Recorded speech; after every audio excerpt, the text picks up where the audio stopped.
Көптен күткен жаңалық. 2022 жылы мемлекеттен бөлінген гранттар саны бүгін анықталды. Қай салада қанша грант бөлінгенін осы видеода айтатын боламын. Әзірге видеоға лайк басып каналға жазылып қой, бұл бізге пайдалы контент түсіруге мотивация береді.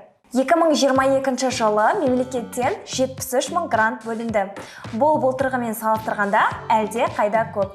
Енді нақты грант санына келетін болсақ, педагогикалық ғылымдар саласына 10.810 грант, өнер және гуманитарлық ғылымдар саласына 1615 грант, әлеуметтік ғылымдар, журналистика және ақпарат саласына 960 грант, бизнес, басқару және құқық саласына 1223 грант, жаратылыстану ғылымдары, математика және статистика саласына 6288 грант, ақпараттық коммуникациялық технологиялар саласына 9103 грант, инженерлік өңдеу және құрылыс саласына 17794 грант, ауыл шаруашылығы және биоресурстар саласына 2123 грант, ветеринария саласына 925 грант, қызмет көрсету саласына 2200 грант бөлінді.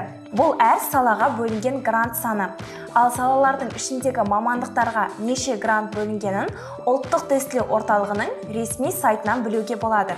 Ол үшін тест-центр KZ сайтына кіресің, баспасөз орталығы дегенді басып, жаңалықтар бөліміне кіресің. Бұл жерде докторантура, магистратура және бакалавриатқа бөлінген гранттар саны көрсетілген. Мектеп немесе колледж бітірген оқушыларға керегі бакалавриат. Соның ішіне кіріп, әр мамандыққа бөлінген нақты грант санын көре аласың.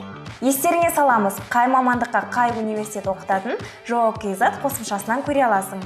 Видео пайдалы болса, достарыңа жібер. Келесі кездескенше!